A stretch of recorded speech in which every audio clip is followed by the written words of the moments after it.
Can you believe it? It's been over 2 weeks since my last video. I had an impromptu hiatus, which included a hurricane and an indoor swimming pool, compliments of the hurricane, and even spending some time on a worthy cause and some on a sad note.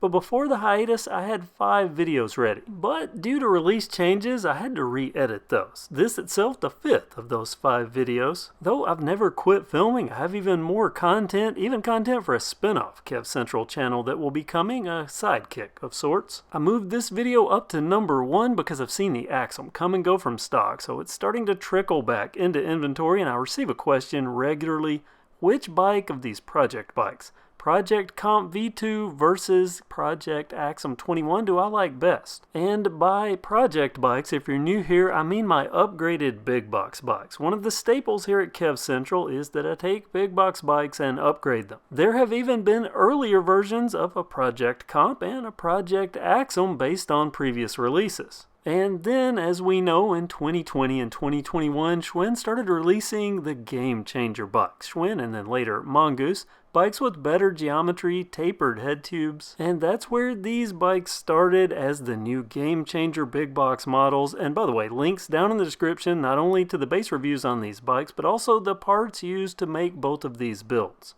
To set the stage for this, all you really need to know is that Project Comp V2 thus far has been my most favorite big box bike build ever. Outstanding. It's lightweight, a great performer, and as builds go, very affordable. The working person's project bike, and with some great eye candy to boot. Those red accents, which were an accident. Initially they were going to be blue, but I got shipped red parts and, well, it worked out. Just look. From silver with red accents to red with blue. Project Axum 21 based off the 2021 Schwinn Axum DP. Now both these bikes do share some similarities in their project status.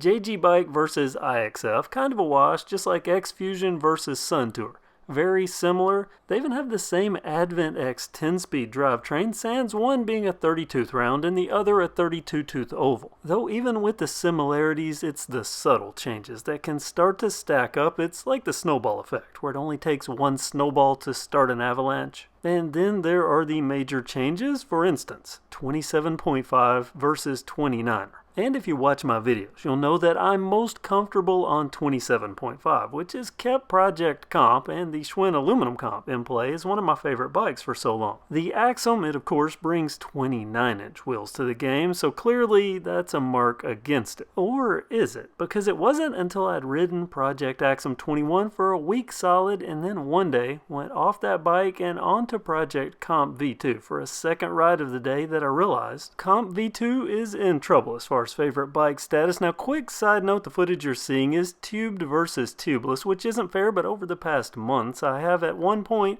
converted Project Comp V2 to tubeless, which was amazing, which should keep it on top, right? Well, those small changes I mentioned, they start to add up, from the extra fork travel to the brakes to an extra inch, because the Aluminum Comp has an 18-inch frame, which is well within my comfort zone. But the Axum DP for 2021, remember they came out with sized frames, a medium and a large. I have the medium, which makes it 17-inch, my favorite size. And along with these sized frames, they also build the frame to accommodate wider tires, which greatly increases tire options. And even though these are 29-inch wheels, that's points added.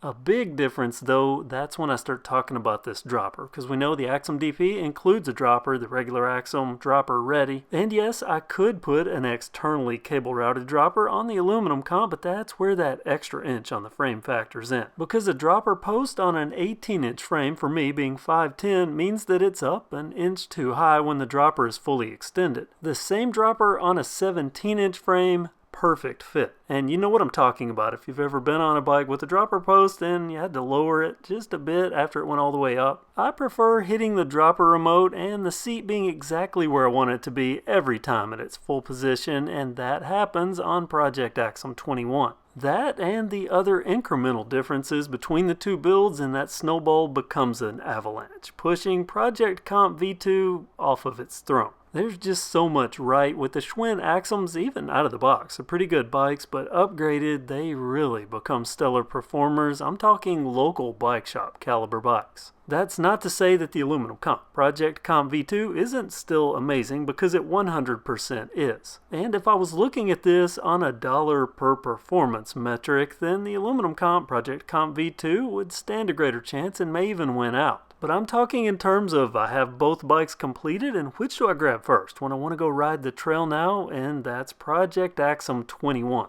the winner. Of course, we're talking Hardtail Project mountain bikes because, as you know, I have an obnoxiously upgraded Mongoose Ledge Project bike that may disagree with that argument, though that's Hardtail versus full suspension, which is an entirely different video, though I guess you could comment below if you want to see that comparison. For this video, my Comp V2 versus Axum 21 Project ranking, we have a new king. Be sure to let me know what you think. Do you agree, new king, or do you think that the economics of the upgrades outweigh what pushes the Axum over the top? And remember, links down in the description if you're looking to total up the cost of these builds for comparison, though note that prices, they're fluid, so what I paid for the prices don't necessarily match what they cost today. Thanks for watching this video. Many more new videos coming, like an e-bike review dropping tomorrow. So you want to make sure you are subscribed and that you have that notification bell active. Thank you for being part of KevCentral. Have a great day.